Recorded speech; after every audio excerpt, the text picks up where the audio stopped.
What is up, guys? It is Ryan from the Today's Media channel. Giving you another video here.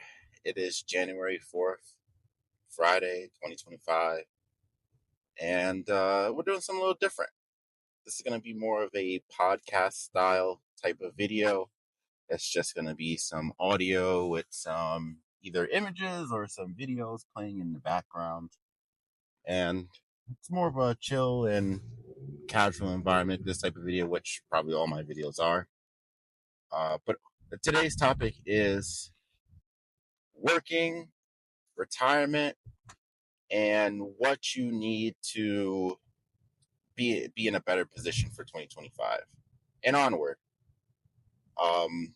As you guys already know, I work 2 jobs. I probably work 60 to close to 80 hours a week during most pay periods. And a lot of people would say that is excessive or unnecessary or spending too much of my time working. But in my opinion, I'm doing the bare minimum to survive in this economy. And honestly, I feel like I could be doing even more. And the reason why I say that is because the cost of living is so high, not only where I live in upstate New York, but in the United States and in the world in general.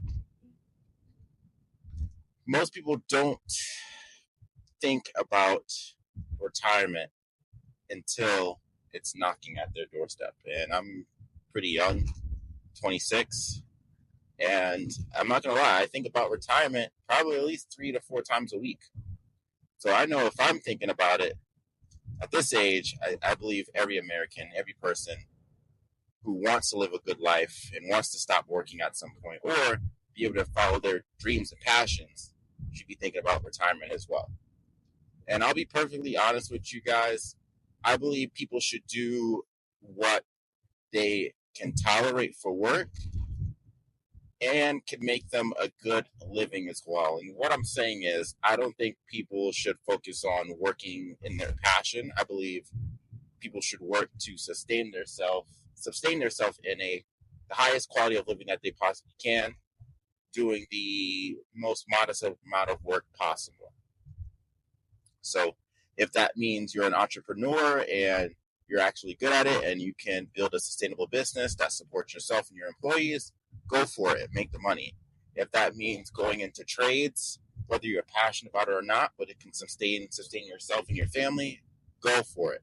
If that means you work an office job and you can climb up the corporate ladder and that makes you a sustainable living, go for it. Whether you're passionate about it or not, work, could be fun, can be fun. That's great. But at the end of the day, fun and passion does not pay your bills. Money pays your bills, which means you need to work in a field that pays your bills. Now, that doesn't mean work in an area that you absolutely hate so much that you loathe living and loathe going outside to do your occupation. But if it's not the thing that makes you the happiest, but so it can sustain your family with a high quality of life, then why not do it? There's no point of complaining. Either move into a different field that can sustain you or get the training necessary to move into a different field, or just rock it out, especially today. As you probably already know, there's been more and more layoffs, especially in my industry, the tech field. And that is because these companies don't make the amount of money that you think they do. Now, of course, they post their earnings reports of billions of dollars, tens of billions, hundreds of millions. But you got to realize there's a lot of expenses. There's taxes, there's employees, there's research and development, there's the general cost of doing business. And you also got to realize shareholders want profit each and every quarter. They want a consistent growth of profit. So the only way to do that, if the company is not making more money, is to cut expenses. And guess what? What what is the greatest expense of a company? Have you guessed it? Ding, ding, ding. It's the labor. That's you and me. So if your company is slow, especially during the holiday season, and it's not generating the amount of profit that shareholders would like, then me and you are on the chopping block. And I say me and you genuinely on the chopping block. Where the company that I work at, it's a great company. It's a newer company. And so constantly through my mind, I'm thinking, are we making money? Was it busy today? Was it busy yesterday? Will it be busy tomorrow? Because I know once people stop calling in, once money stops being generated, my job is in question. And I'm not saying that to live in an environment of fear. I'm saying that as a realistic standpoint. I try to save my money as much as I can. I'm working on building a substantial emergency fund, rainy day fund. I believe every American should work on building a rainy day fund. And fun fact, most Americans can't pay for a $500 emergency expense, and they definitely cannot pay for most Americans cannot pay for an $1,000 emergency expense, which is both shocking and sad. Now I know for a good portion of my early 20s, I was in that predicament. If a $1,000 emergency expense came up, I would be broke or have to take out debt. Now, speaking of debt, most Americans are in trillions of dollars of credit card debt. I believe the last count was 1.5 or $2 million of credit card debt. It's absolutely insane. The average American has about $8,000 to $15,000 of credit card debt, and I know that's something I struggle with as well, coming from a time where I didn't have as much money as I do now. And I'm by no stretch of the imagination wealthy. I just work a lot. So, of course, when you work more, you make more, but they also take more. And speaking of taking more, let's talk about Social Security real quick. We all pay into Social Security, but as most people know, by the time we retire, Social Security may or may not be around. And if it is around, it's going to be significantly less than what's being paid out right now. If you ask me, I believe Social Security should be abolished, or that money gets put into a separated account for each person, kind of like a Roth IRA or a 401k. Social Security just gets put in an individualistic investing account for us to manage. And then maybe the government gives you a match, maybe a 5% match, 4% match, whatever it would be. And then there you go. That's your Social Security.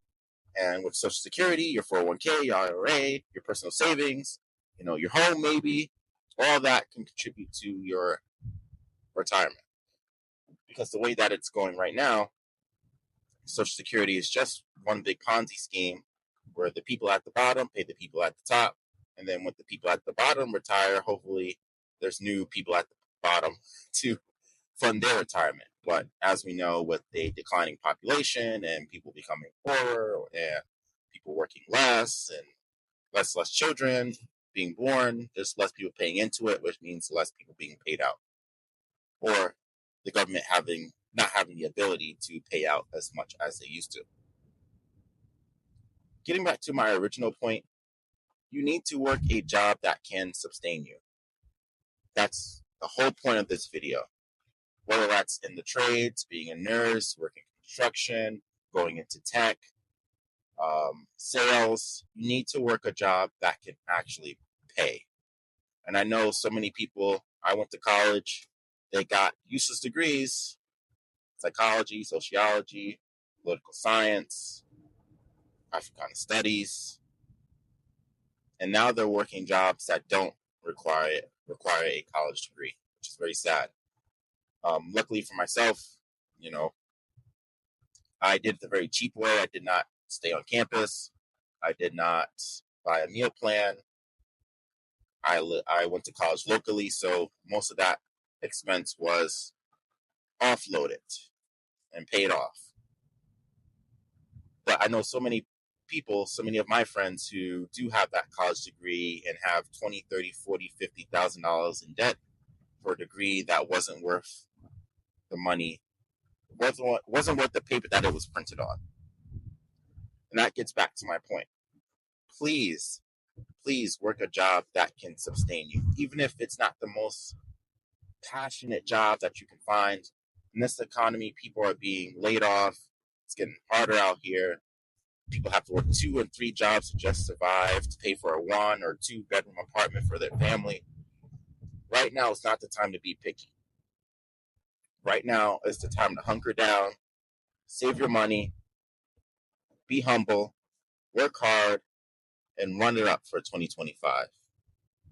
And I honestly believe if people can just focus on the basics: food, water, shelter, clothes, and then whatever's left over, of course, you can have your fun, go out for a meal every once in a while, maybe go to an event.